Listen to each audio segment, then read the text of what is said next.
What's good? What's good? Another week. We made it. Welcome to DBL Live. This is Josh Jones, ESQ, also known as the Dope Black Lawyer. So we're going to let that beat ride out for just a little bit. I don't know where you're at, but let us know. I'm live from the 305 as usual. Getting started right now, 3 o'clock. Thursdays at 3. So if you're watching on the replay, because ain't nobody on live, I ain't going to hold you. Not yet. Let us know where you're watching from. Let us know, are you at work? What city? What state? What you repping? Let us know. So I'm in the office right now. I'm in a real good mood. Today is the first day of school, so you see my little boy in the background, and he's starting kindergarten today. So shout out to Jay Rue. Shout out to all the other little kids who already started school, getting ready to start school. Let us know. You know, shout out to all the teachers, administrators. We hope that y'all have a great year. So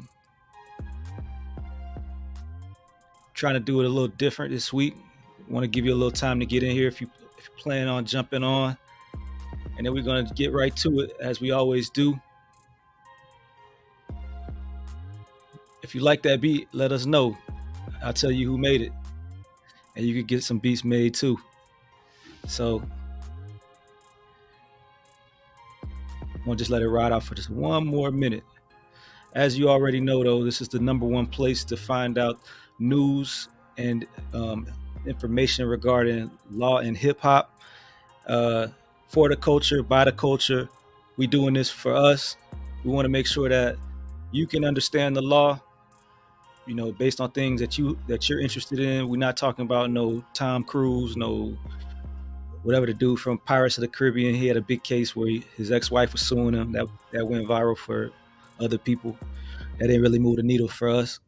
So we just want to, you know, let you know there it is. I am Dre 305. I wasn't gonna tell you, but it ran back. So anyway, let's go ahead and get started. But yeah, we just want to make sure we're bringing you the stories that that y'all can relate to, things that affect Black culture, hip hop culture, and we're just doing it like that. So we're gonna go ahead and we're gonna get started talking about the first story for this week regarding King Von. So a lot of y'all know King Von passed about 3 years ago. It was in 2020, back during the COVID times, and there has been footage from the night of the arrest where one of the guys that was out there, Boss Top, was being arrested. He was asking about what was happening with King Von and other people. Were they okay? And all that kind of stuff. So we're going to show you that video right now.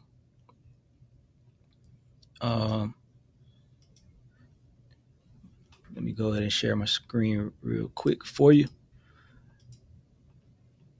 And this is coming from Rack Rarest. So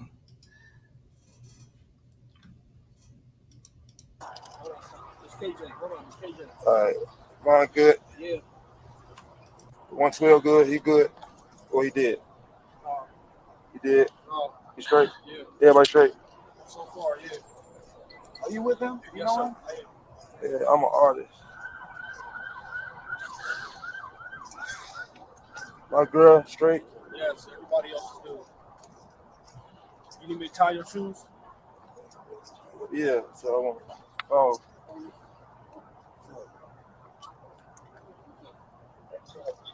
Sir, officer, I'm being charged or something? Not yet to be determined. That's how you fucking do that.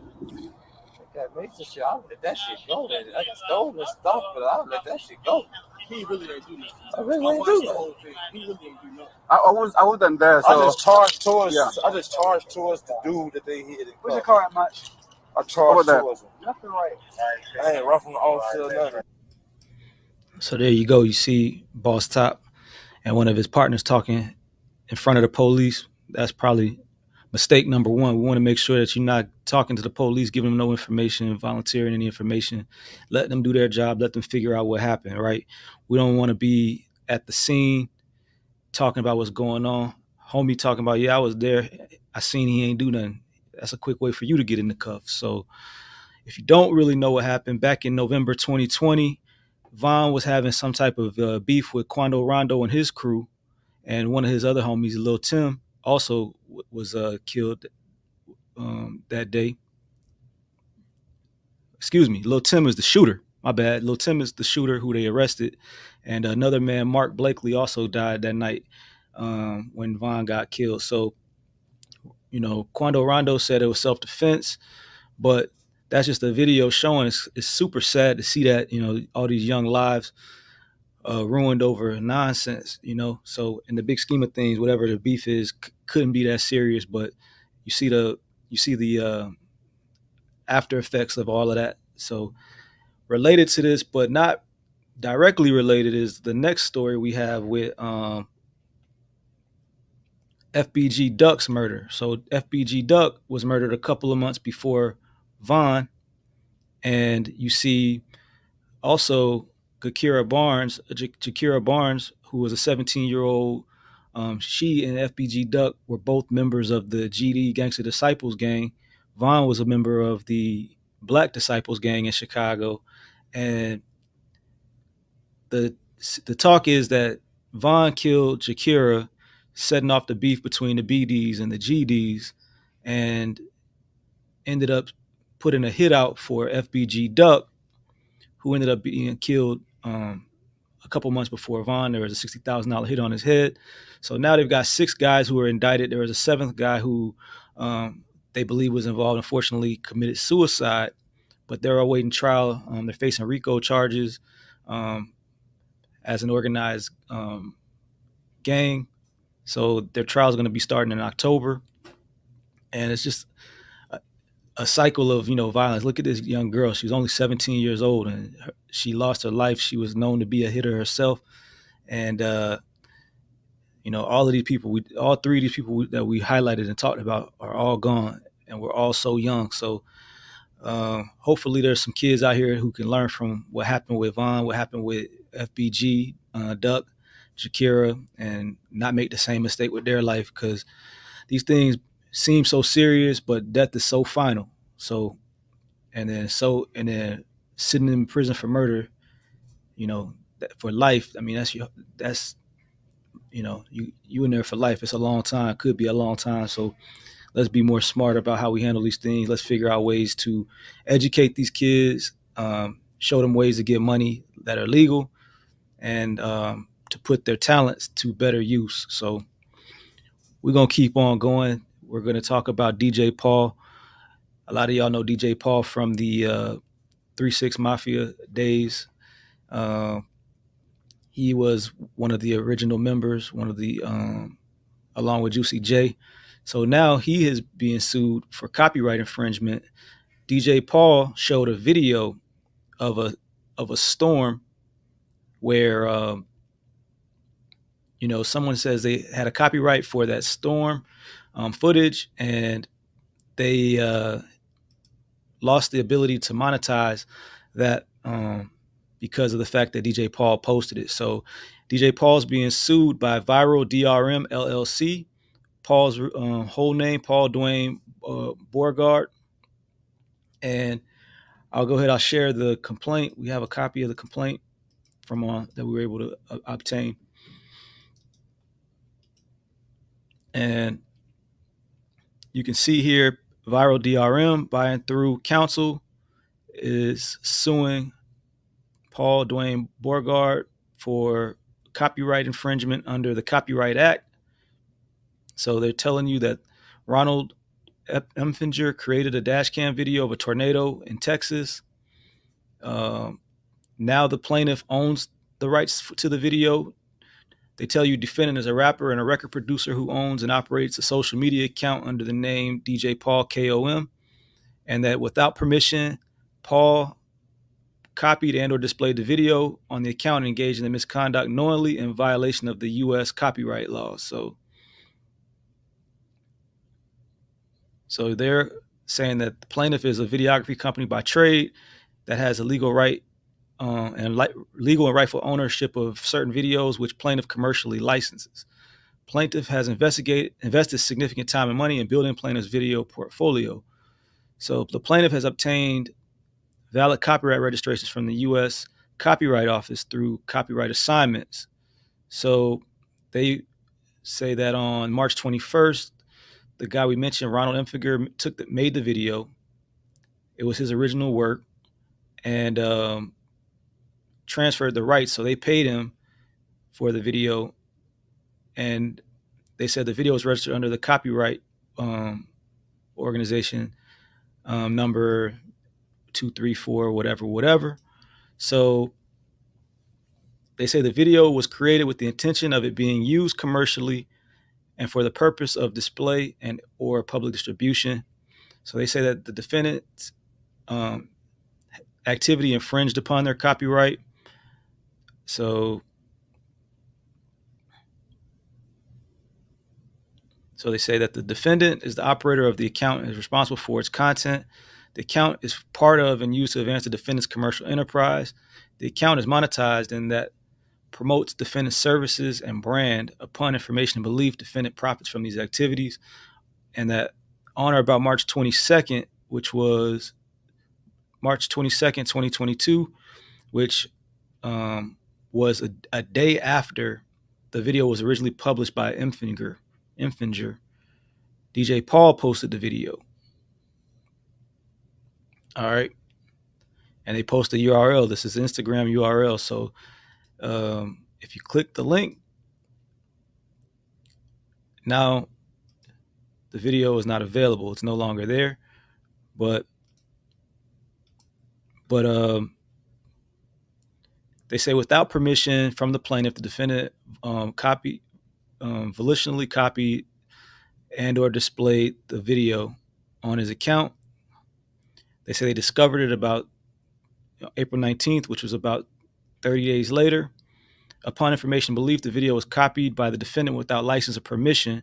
The infringement includes a URL for a fixed tangible medium of expression that was sufficiently permanent or stable to permit it to be communicated for a period of more than transitory duration, and therefore constitutes a specific infringement.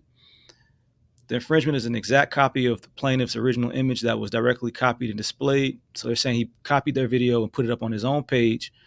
And upon information and belief, the defendant takes an active and pervasive role in the content posted and willfully posted to his account. So they're saying he violated the copyright laws. They're going on and on. So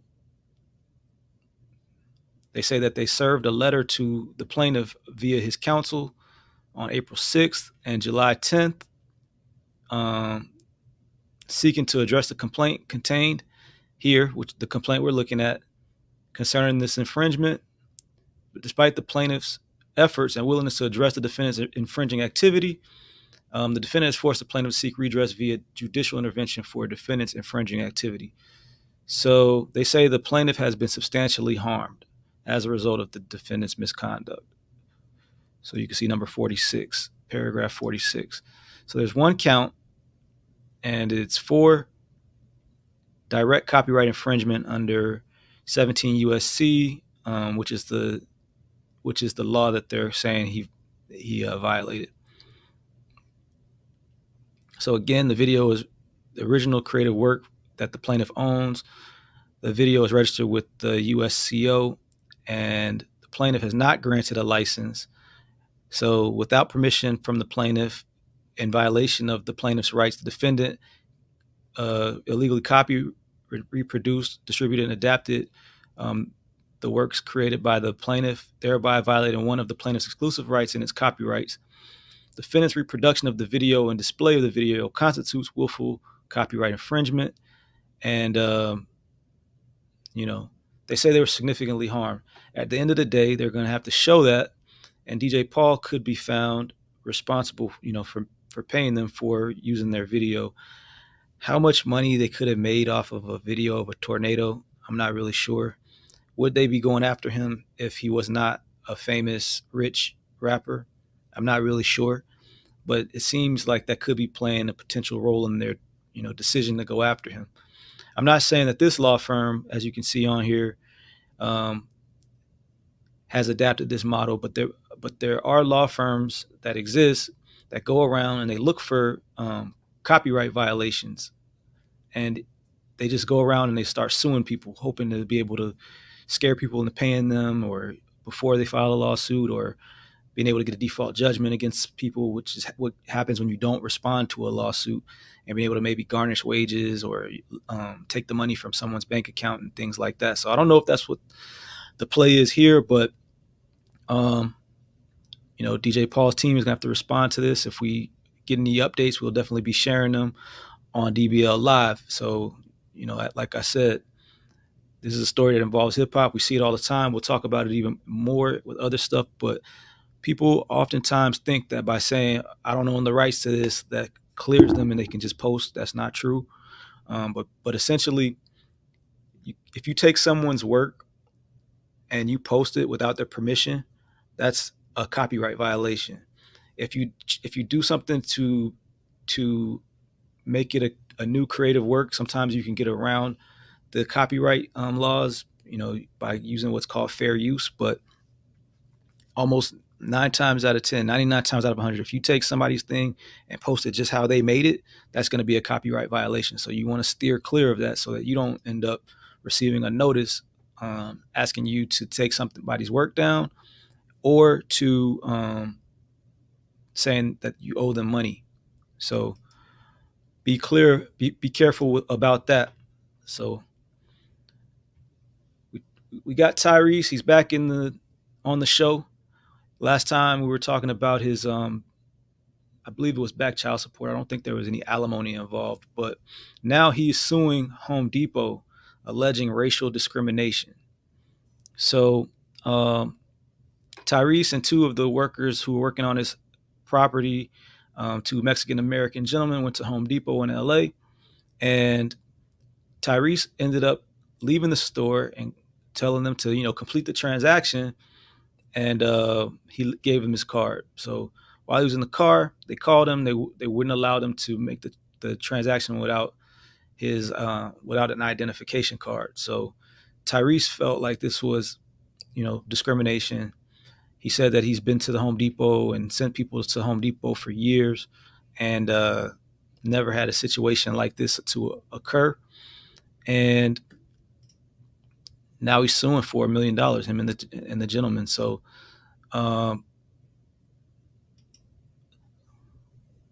let's see. I think we have the video, but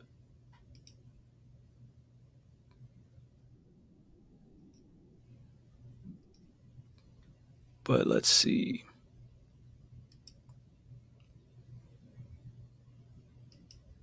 All right, so we're not going to show the whole video. It's a pretty long video, but we'll just give you a little taste of what was going on. We'll skip ahead a little bit, but essentially Tyrese says he was targeted by his first encounter with a Karen. But, we'll skip ahead. And you know how stores are. You use certain credit cards, you have to provide proper identification. 21. Uh-oh. I'm tripping. So let's go ahead. We'll go back.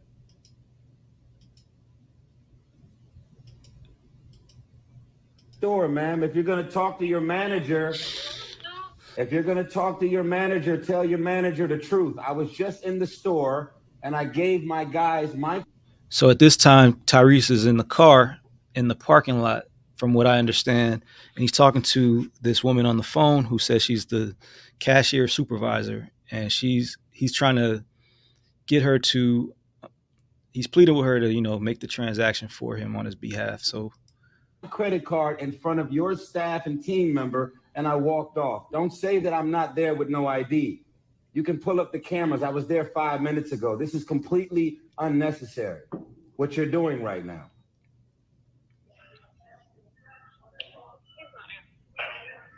I'm not answering what? So he's on FaceTime with one of the guys, and she's on the phone with her supervisor, just to give a little bit of context. So she's telling the supervisor he's not answering, and Tyrese is trying to say not answering what? Everything that she's asking, he's responded to. That's what he's saying. See? Do you have a pro account? Man, should I have the CEO of Home Depot to call you tomorrow?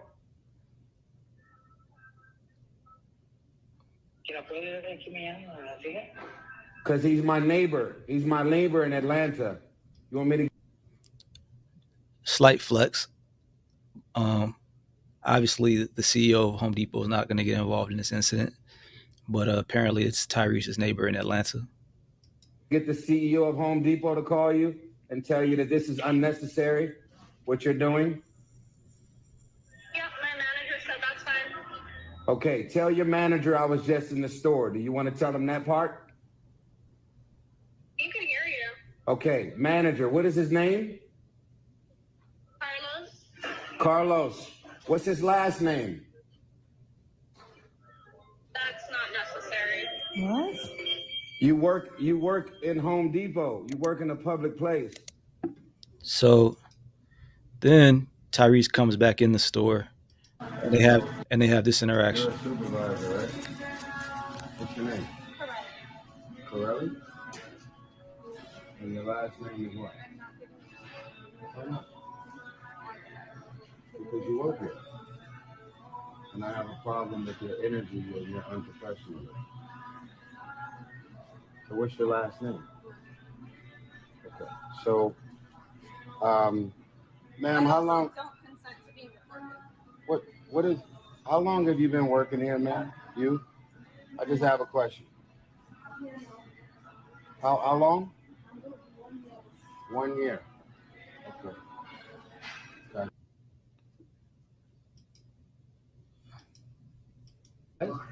So make me understand after 10 years why this just happened for the first time without a pro account. I've not been to the store. And make me understand how you just seen me and other people that work here just seen me physically in the store. And I was just here. Sir, did you just see me in the store? Sir?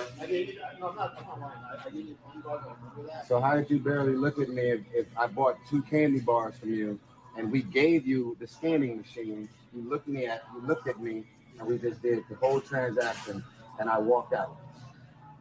Are you telling me you've never seen me until right now? No, I'm not saying that. I just didn't recognize you. I'm not talking about recognizing me as a celebrity. You did see me, correct? I just want you to confirm that I was just in the store 5 minutes ago. You were there, yeah. I mean, Okay. I didn't know if it was you that was there. So apparently Tyrese has already been in the store, made transactions, probably didn't show his ID, and now he's being confronted with this problem. I barely looked at your face. Okay. I was thinking bringing all this stuff up, and they were handing you different things, so then you were talking for it, so I just...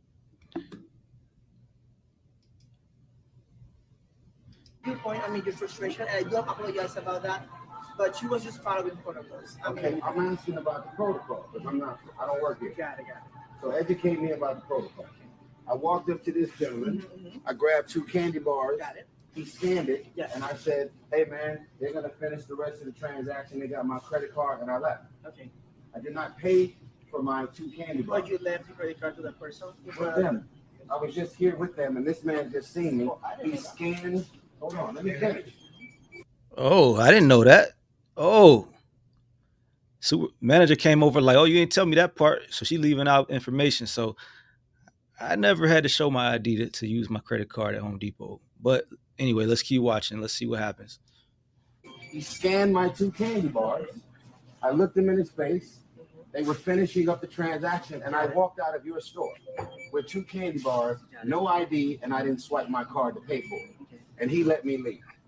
So then, as I left, sir, they're now here to finish the transaction because irregardless of who I am, I don't like getting attention. And I just started seeing people looking, and I was like, let me go ahead and work my way out. They've been coming here working with me. They work with me. I don't treat anybody less than. I treat everybody with respect. They've been working with me for 10 years. I have not been in this store in probably 6 years. So I'm asking the supervisor, who won't give me her last name, what is the store policy that you have in place that you're supposed to implement where I'm able to scan 2 candy bars and walk outside without my ID and without paying for it? And he let me leave. And I'm calling you on FaceTime to say if you have an ID problem and I don't have a pro account, you're looking at me on FaceTime and I'm telling you it's me. And then you're saying the policy is I got to come in here and show my ID. So why did your coworker let me leave with 2 candy bars with no ID and I didn't swipe the credit card? If that's your policy, that's what I'm asking. If that's your policy, I'm asking you. I don't. Hey, the manager look like he on Tyrese's side. Yo, he like, yo, that's a good question. Like, what's going on here? I've never taken nobody's ID. That's what his face looked like. He looked like yours. Like you ain't never took no ID either. So what's happening? That's what he looked like right now in the plaid pants. But I don't know. Tyrese is suing under the Unruh Civil Rights Act, which is a California law for discrimination by businesses. So from what I could tell, it's private businesses. It's not just for public businesses. But if a private business discriminates on you based on one of the classes, remember, I think it was last week we talked about 2 weeks ago in the Lizzo case where, protected classes, race, age, national origin, sex, sexual orientation. If you're discriminated on that basis and you show that you were treated differently because you were a part of one of those groups, you can be successful in a lawsuit. So that's what Tyrese is going to have to show. I saw in the comments on his IG post, people were like, oh, this is a Hispanic woman. How is she discriminating against Hispanics? But if she treats Hispanic people differently, if Home Depot's policy, practices shows that Hispanic people are treated differently even by Hispanics, they got a problem. So at the end of the day, the plaintiff's going to have to show that he suffered some type of damage, financial loss, physical pain, or some type of emotional distress. So Tyrese and these gentlemen filed $1 million case. They probably will work it out, especially since Tyrese is neighbors with the CEO of Home Depot in Atlanta. And aside from that, Tyrese says that he spent millions of dollars in Home Depot. He said it's his Disneyland. He said in the last 20 years, he said he spent millions of dollars. If that's the case, you might want to get a pro account, dog. It's probably some benefits or some type of savings or something that you're missing out on by not having that pro account. So I want to see a little bit more of this because his manager got me laughing. It's kind of funny. I'm not gonna lie. Work here. I'm asking, what is your policy?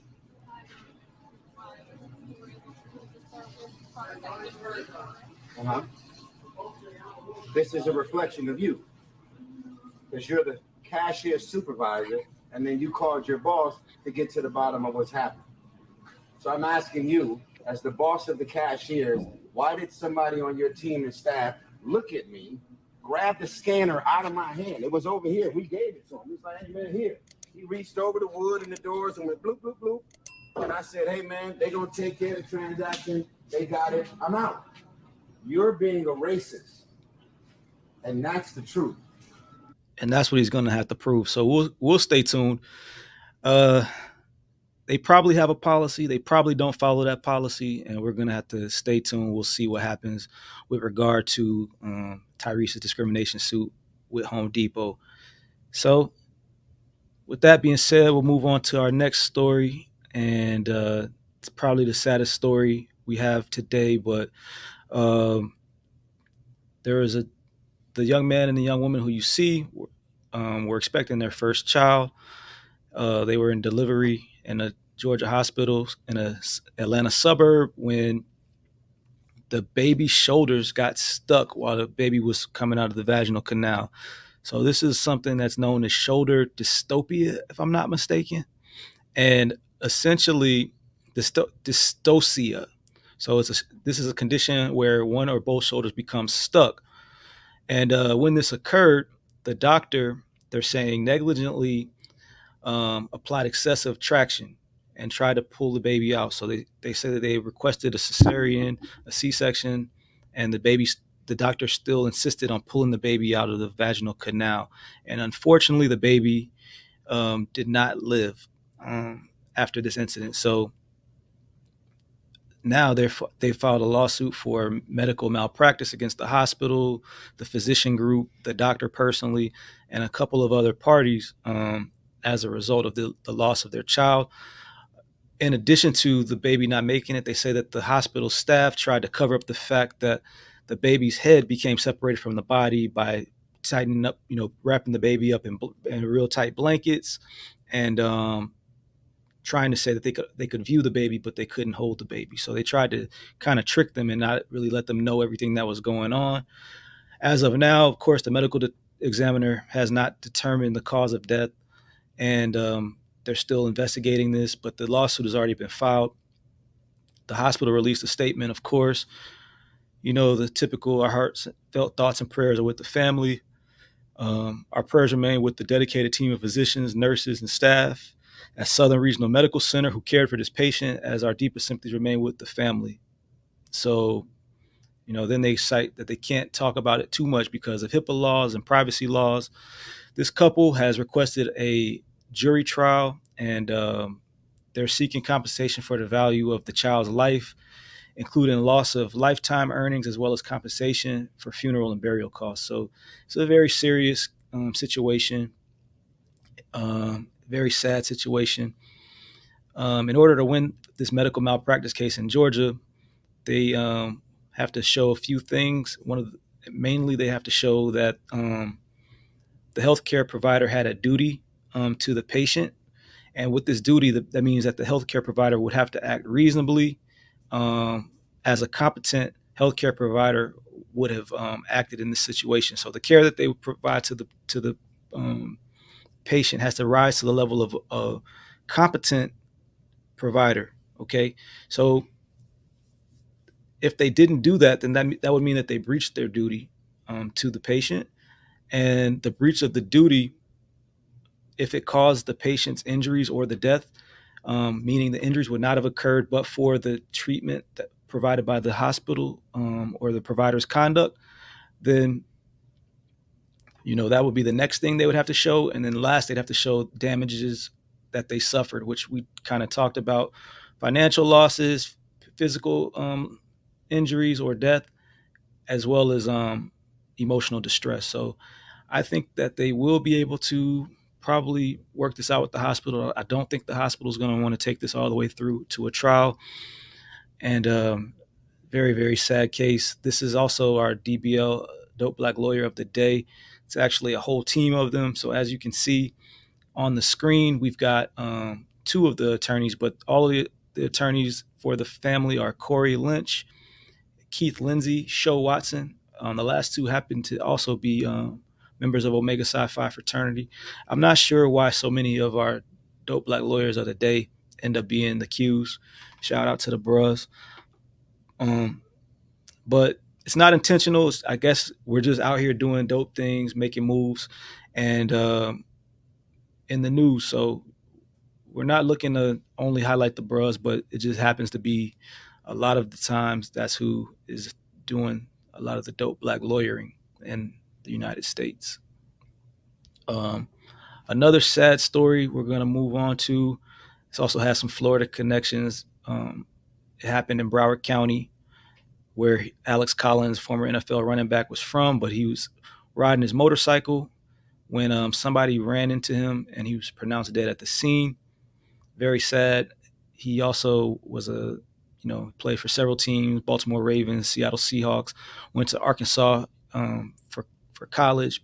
And I believe it was South Broward High School where he played his high school football. But he lost his life. Everything I saw, he sounded like a really good person, stand-up guy.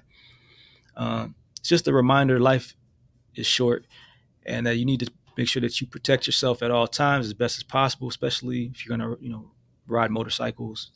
Kind of a dangerous activity. But, something that we should all have the right to enjoy if we choose to, but just make sure that you have the right insurance. check with your insurance agent. Make sure that you have uninsured motorists and underinsured motorist coverage. If you don't have an insurance agent that you trust, you can reach out to me. You can send me a copy of your insurance policy declarations and declaration sheet, and I'll review it for you. I'll tell you what coverages you don't have and what other coverages you may want to get. Make sure you have your estate plan in place. Make sure you have your will, your trust, your bank accounts are set up so that if something happens to you, there's somebody who is set up to be the beneficiary. Make sure you have your life insurance policy set up. Always wear your helmet if you're on a motorcycle or a bicycle. And if possible, have a dash cam. So a dash cam will record everything that happens. People can't lie. They can't try to say, oh, yeah, well, actually, he turned in front of me and, I was following the speed limits. Just do the right things. Make sure that you're protected. So whether you get injured or die, the evidence will be there. So, or the insurance will be there. If it's short-term disability, long-term disability, whatever it is that you're going to need to just get by so that your family doesn't suffer, make sure you have that in place. So if you have any questions about that, go ahead and type in the chat, that you have a question, and we'll get to you. We'll follow up with you and make sure that we can, get you on the right track. So RIP to Alex, and we wish his family, the best as well. So next story that we're going to talk about is our Crazy Karen confrontation for today. Karen's gone crazy. So Trump really has these people in a chokehold. Like whatever he says or does, they just believe it, and they go out here and they just do his bidding.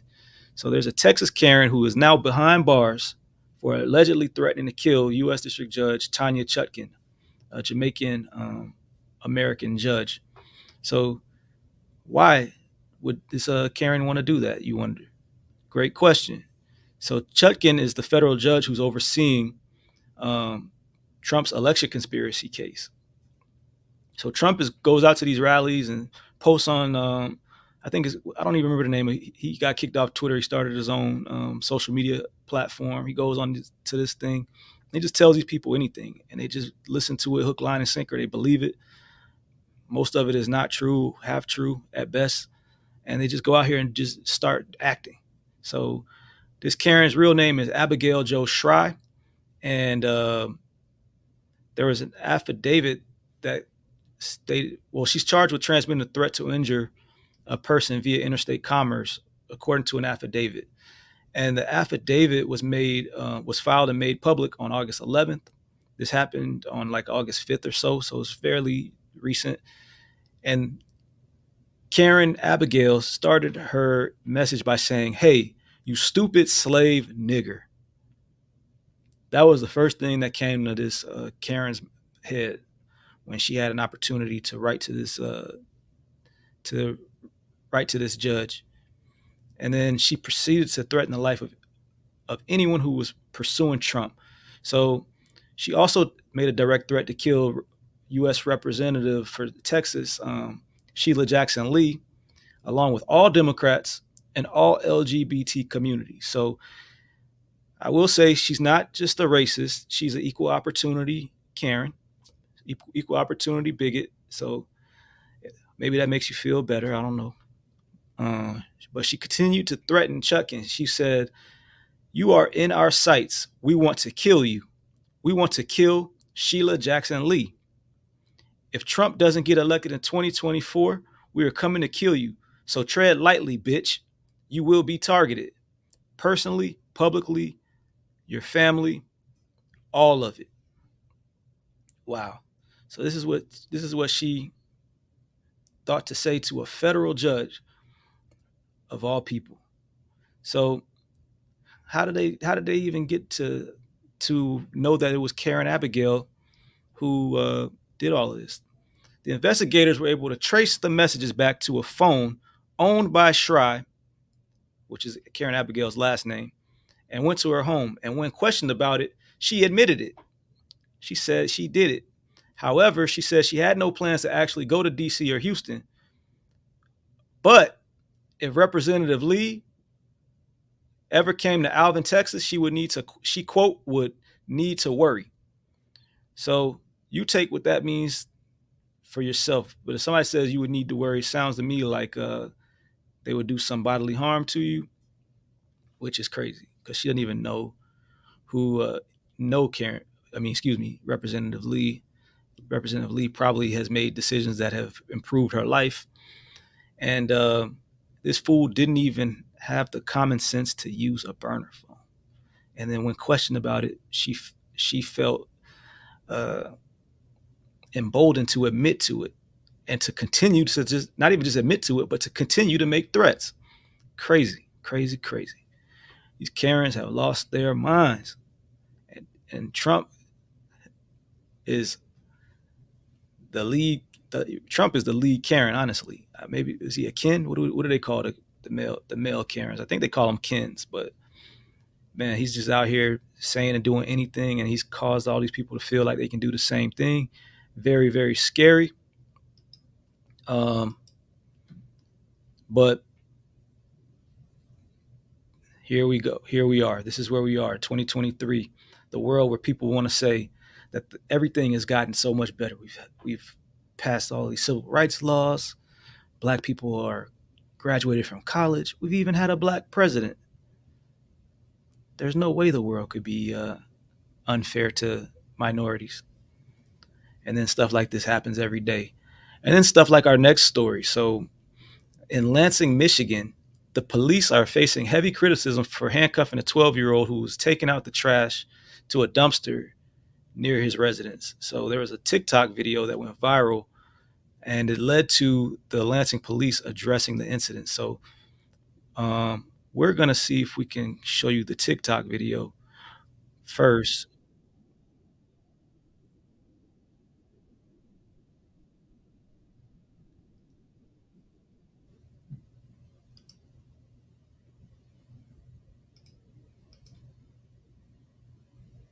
Give me just 1 second.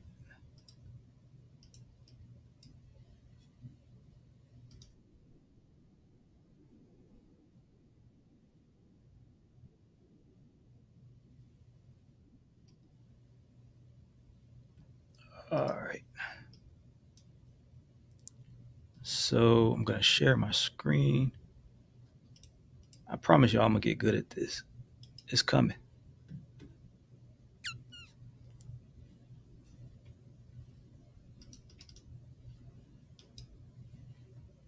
All right. So here we go.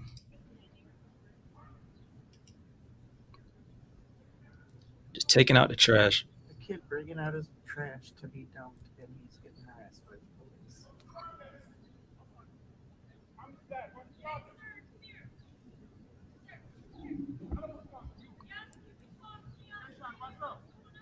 He was taking out his trash, yo. His dad's coming out to see why they have put his son in handcuffs.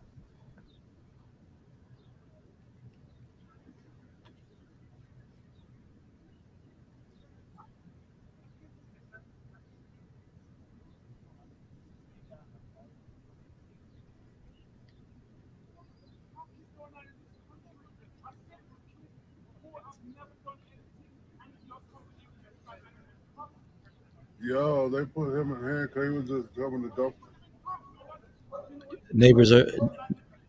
Neighbors are amazed. Everybody knows all he was doing was taking out the trash.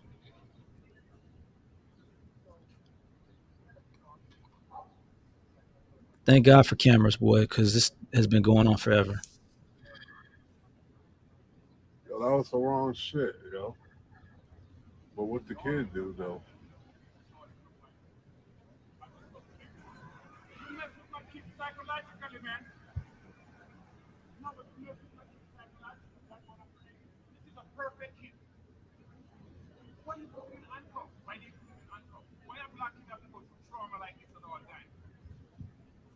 You always use that as an excuse, man. It doesn't matter once you're black, you match any description. Bottom line. He fit the description. That's some bullshit.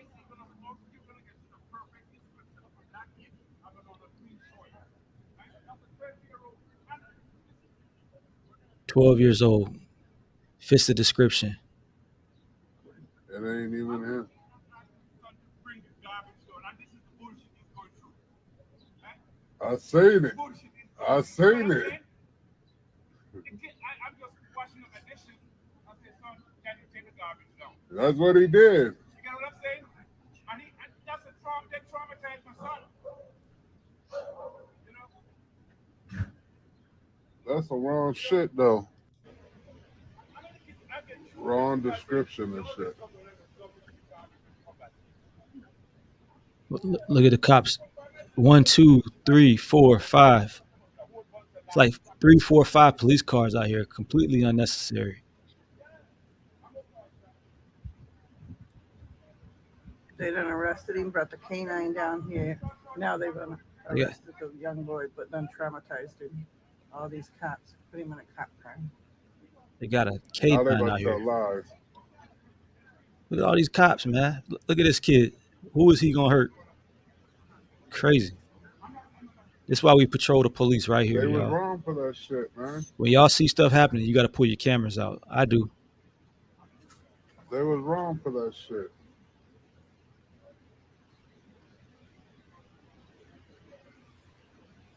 The boy dramatized, boy. That boy fucked up. Neighbors know what's up, but they don't even want to come down because they know the police also shoot people. So it's scary, man. He crying and shit. Of course he's crying. What? What? You said what? They can't do nothing to me. People don't care. So yeah, man. It's extremely traumatizing. I don't even have to imagine. I remember being 12 or 13 years old, put in the handcuffs for something that I didn't do, that didn't even make sense. Walking down the street, police come surround me from all angles, me and a couple of my friends, and we're walking, being accused of stealing a bicycle. Same thing, you fit the description. You walking, but you stole a bike. And this kid right here is taking out the trash, and they're saying he looks like the description of whoever was committing these crimes that supposedly happened in this city. So the officers put out some bullshit response stating the officers of the Lansing Police Department are working very hard to address the recent car thefts plaguing our city. In doing so, yesterday officers detained a young man who was wearing similar clothing and in the same apartment complex as an accused car thief who fled from officers on foot. When the officer made initial contact, it was near a trash bin, but was after he had disposed of any garbage. The young man was then released to his father when eliminated as the accused. The command officer on the scene made contact with the young man's father and explained the situation and apologized for the misunderstanding. I've reviewed the incident and can confirm the officer who contacted and detained the young man was respectful and professional during his investigation.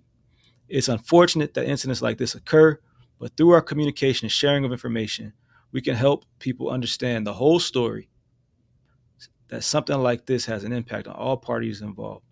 As the chief of police, I want to apologize that this incident had such an effect on this young man and his family. I'm asking for the community to consider all the facts of the situation before making a judgment.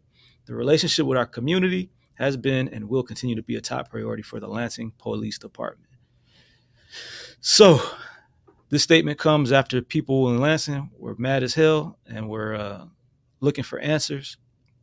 And it's really not an apology. It's kind of like a justification for their actions. But truly, this young man will be traumatized for quite some time. He will not want to take out the garbage can in his own community because of the actions of the police. When he sees the police outside of his community, anywhere that he goes, he is going to be highly, highly on alert. Okay? I was just on the phone with somebody a day or two ago. I was talking on the phone. I said, man, I don't even be breaking no laws, but when the police get behind me, I still get nervous because you never know what's going to happen. It's just a reality.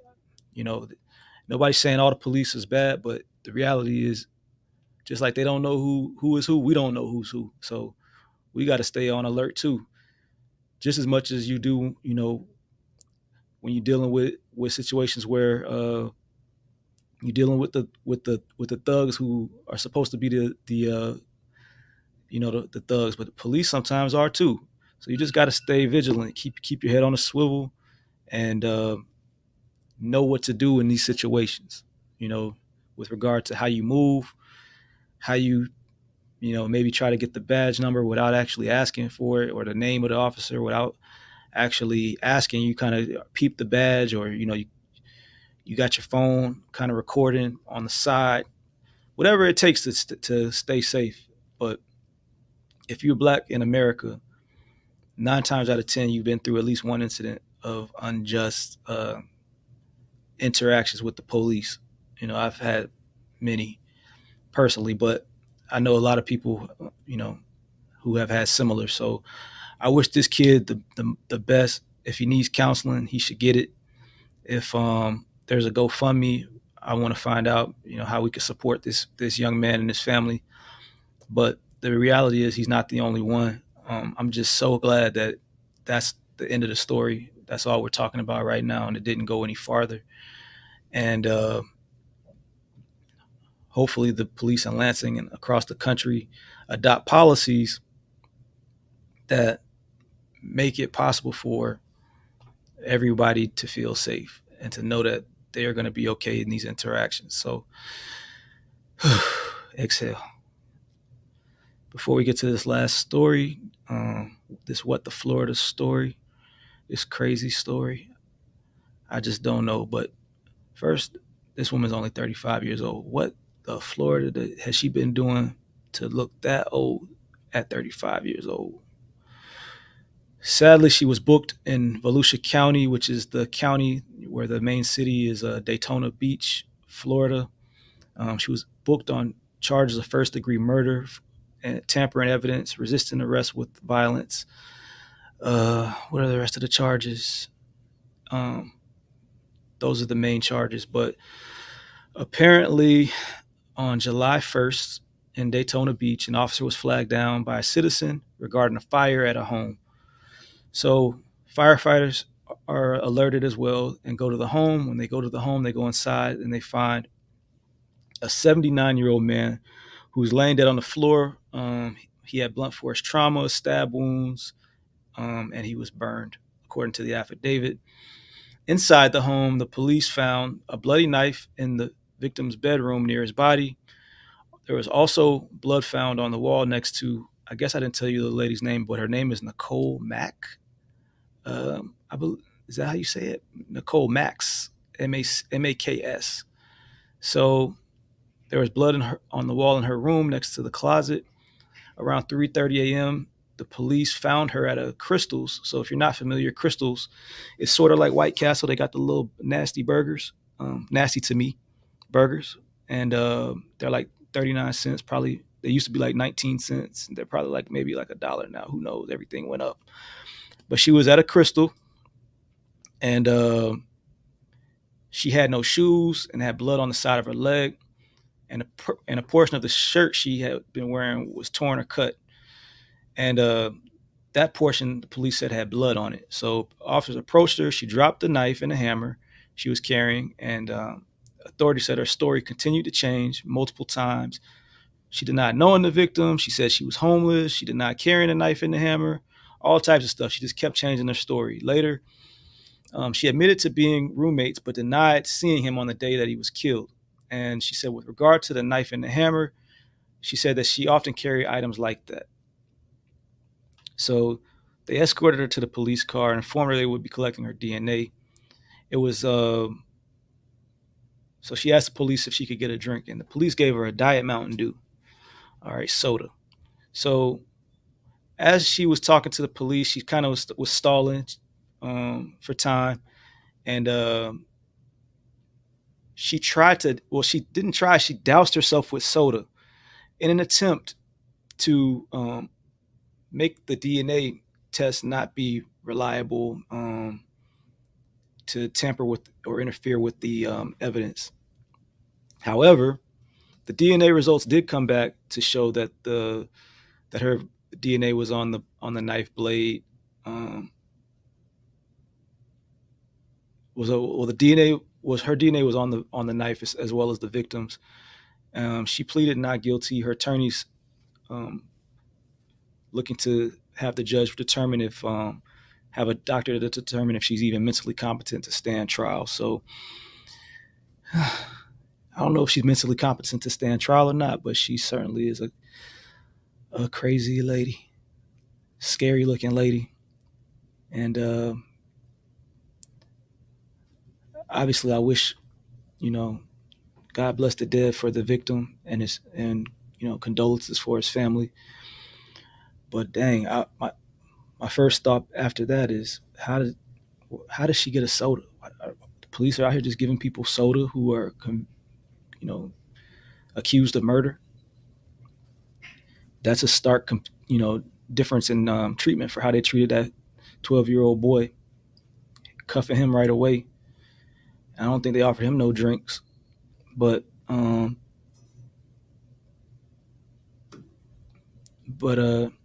very sad.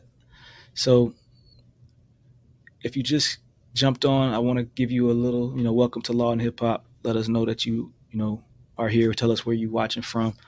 But also, we're going to run back through. We're going to talk real quick about all the stories, give you the rundown, starting with King Von.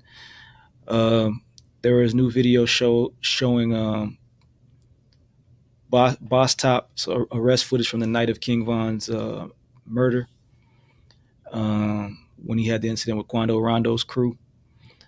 Also, they've tied King Von and FBG Duck's murders together, saying that King Von and the GDs had, or I don't know, whichever gang. Von was a BD, Black Disciple. His gang was responsible for killing the two individuals, Jakira and Barnes, and FBG Duck.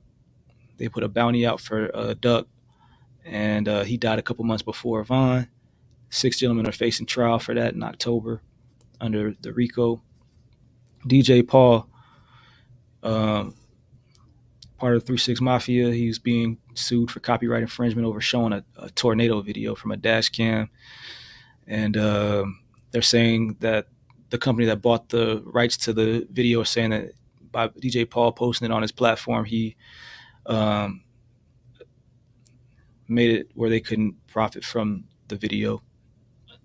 Tyrese was involved in an incident at a Home Depot where a young lady would not allow for his card to be used by two workers who are working with him. So they're suing for discrimination.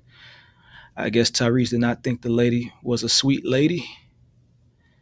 And now he's suing under the Civil Rights Act of California. Very sad story. You probably heard about it, but these two young people, Trevian Taylor Sr. and Jessica Ross, hired dope Black lawyers to represent them in a medical malpractice case against the doctor, hospital, medical groups that were responsible for their child being born with its head, and then having its head detached from its body. Very, very sad. Hopefully they get justice for that. After that, we had Alex Collins down in Broward County, in the Lauderdale Lakes area, if I'm not mistaken, who was hit by a driver while he was riding his motorcycle. He was pronounced dead at the scene. We're wishing the best for him and his family as well. And then we had this Texas Karen, Abigail Joe Schry, who was doing Trump's bidding essentially by threatening this judge who's overseeing one of Trump's many trials, saying that she wanted to kill the judge, kill the U.S. rep from her area, Sheila Jackson Lee, all the Democrats in D.C., along with all the LGBT. So she admitted this and said that if Sheila Lee came to her city, she would have some problems. So we have this 12-year-old boy who was wrongfully handcuffed and roughed up by the police in Lansing, allegedly because he fit the description of somebody who's been breaking in the cars, because everybody who's breaking in the cars is wearing neon yellow, green pants and slides. That's the outfit of choice for people who are committing crimes, right? And then the Florida Nicole Max was booked, only 35, looks closer to 55, hard life. But she was booked for murder of her 79-year-old roommate. And she tried to get rid of the evidence by covering herself with Mountain Dew soda. Can't make this stuff up. But we made it to the end. Appreciate you staying here, watching. If there's any questions that you have, leave them in the comments. You can reach out to us on social media. You can send us an email. You can send us an audio message on speakpipe.com/dope black lawyer. We're on IG, Twitter, Threads, and YouTube. So I don't think we're on Facebook, but all those other platforms, you can reach out to us. And if you have any questions about a specific legal issue, please don't leave it as a public comment, but you can leave it as a DM or some other kind of comment. We'll get back to you right away and connect you with a dope black lawyer. So remember, if you get pulled over or get in an accident, holler at the dope black lawyer. So